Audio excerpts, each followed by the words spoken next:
Empezamos con el primer tema. ¿Cómo funciona la clonación? Aunque suene complejo, clonar en biología significa algo muy simple, copiar ADN, ya sea para producir una proteína específica o incluso para replicar un organismo completo, como por ejemplo el caso de la famosa oveja Dolly. Hoy nos centraremos en la clonación de genes, una herramienta clave para la biotecnología moderna. Gracias a ella, por ejemplo, podemos hacer que bacterias fabriquen proteínas humanas como la insulina. Pero cuando clonamos genes eucariotas como los de animales o plantas, el proceso se vuelve mucho más retador. Estos genes tienen partes llamadas intrones que las bacterias no son capaces de procesar. Además, muchas proteínas necesitan modificaciones específicas complejas que solo las células eucariotas pueden hacer. Por eso, para lograr una clonación exitosa, los científicos han desarrollado el uso de herramientas como el uso de enzimas de restricción, plásmidos o técnicas como la retrotranscripción, que permiten solo trabajar con las partes útiles del gen. En resumen, clonar un gen eucariota no es solamente cortar y pegar ADN, es un proceso preciso que requiere adaptar el gen a un organismo receptor y muchas veces diseñar condiciones específicas y especiales para que funcione correctamente. Ahora sí, vamos a ver cómo funciona desde la parte teórica y en el laboratorio. Bueno, ahora si lo pensamos, si quiero copiar todo el libro y no solamente una receta, pues realmente esto es posible. Y este primer caso se dio con la oveja Dolly, la cual fue clonada y que, aunque desgraciadamente vivió la mitad de su tiempo de vida, eso también tiene su explicación y ya te lo explicaremos más adelante. Bueno, obviamente el primer paso es buscar las células de mi interés, la cual o el organismo que yo quiero copiar. Vamos a elegir una célula obviamente somática. Digamos que va a ser nuestro libro el cual vamos a copiar. Este libro lo vamos a tomar, lo vamos a tener acá aparte. Y por otro lado vamos a buscar un óvulo, el cual va a ser como nuestro hospedero para nosotros poder fabricar o fotocopiar nuestro libro. Obviamente ese óvulo hay que sacarle su núcleo porque él obviamente tiene también su propio libro o su información genética como la conocemos. Y más adelante vamos a ver qué pasa realmente y qué procesos se deben de tener en cuenta a la hora de poder fusionar estos dos sistemas. Bueno, luego de que ya tenemos todo preparado, mi libro que quiero copiar y dónde lo voy a copiar, viene la inserción, ¿cierto? Vamos a tomar esta información genética, ese núcleo, lo vamos a insertar en ese óvulo que ya vaciamos de esa célula somática. Ah, bueno, pero no te he contado por qué una célula somática. Tiene que ser una célula somática porque esta es la única que tiene toda la información genética de todo el sistema o es la única que tiene toda la información de ese libro que queremos copiar. Luego, vamos a aplicar pequeñas descargas eléctricas para que este sistema, que ya lo hemos hecho, entre en división celular. Y luego de que ya esté bastante maduro, lo vamos a ingresar a una madre sustituta, la cual va a ser cualquiera. Y esto ocurrió con el sistema de la oveja Dolly. No sé si para ti es familiar, pero en 1994 ya esto había hecho una clonación. Claro, parece bastante antiguo, pero desde ese punto ya habíamos empezado con la clonación. Entonces mira que el atrasador hecho.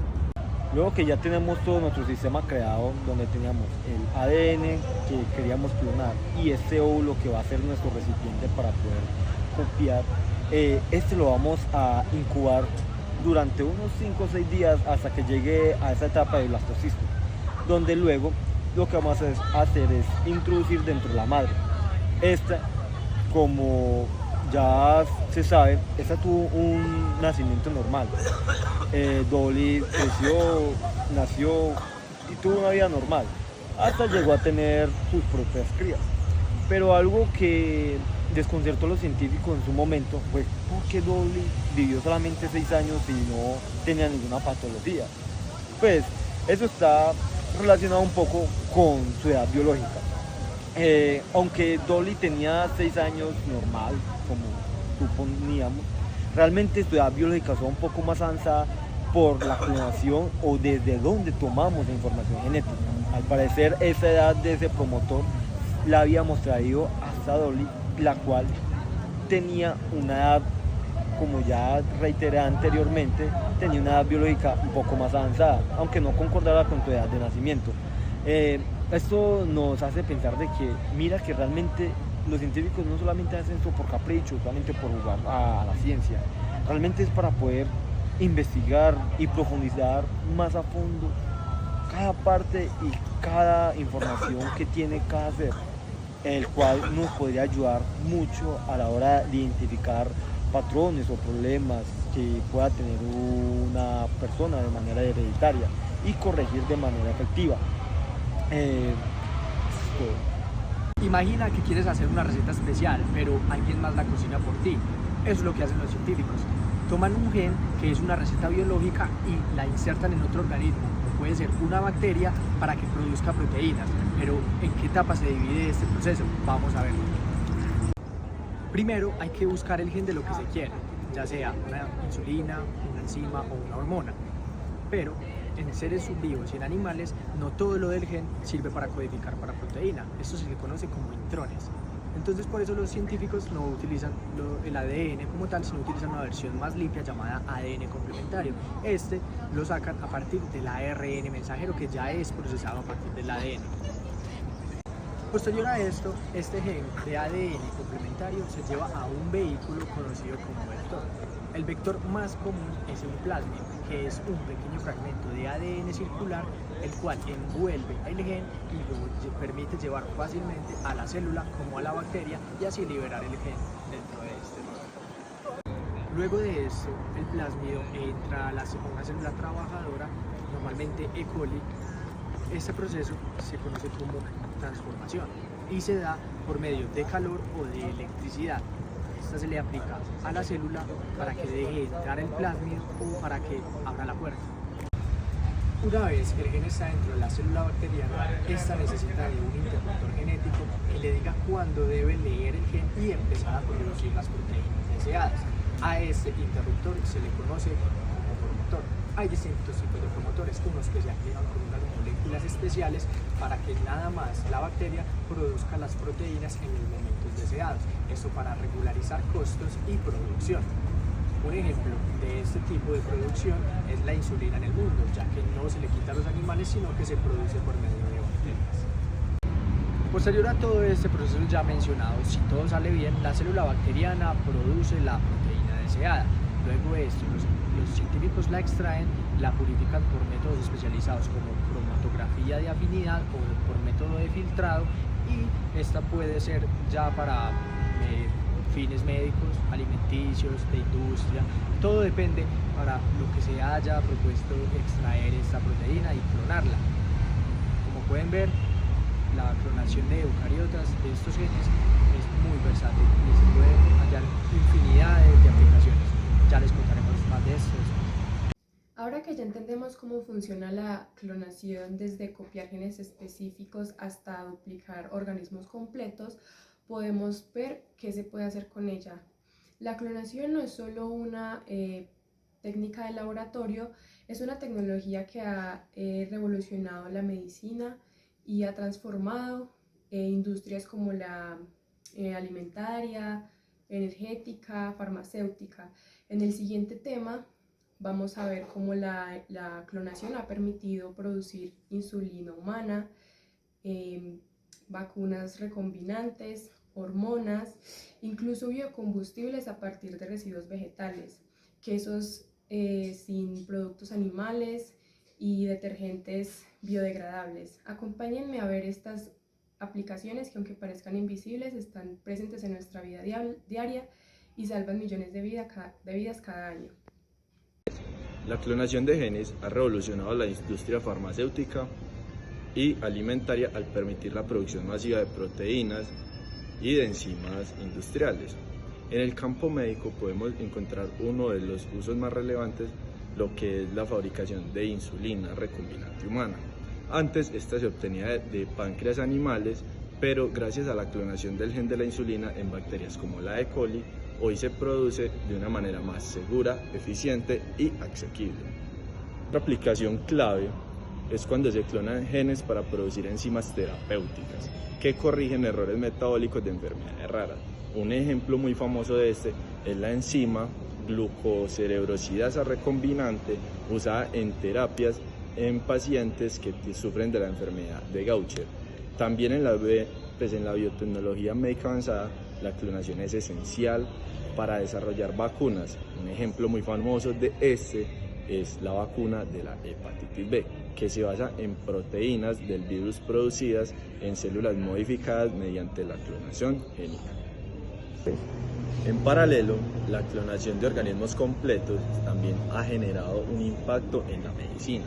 Uno de los enfoques en desarrollo es el uso de la clonación terapéutica. ¿En qué consiste?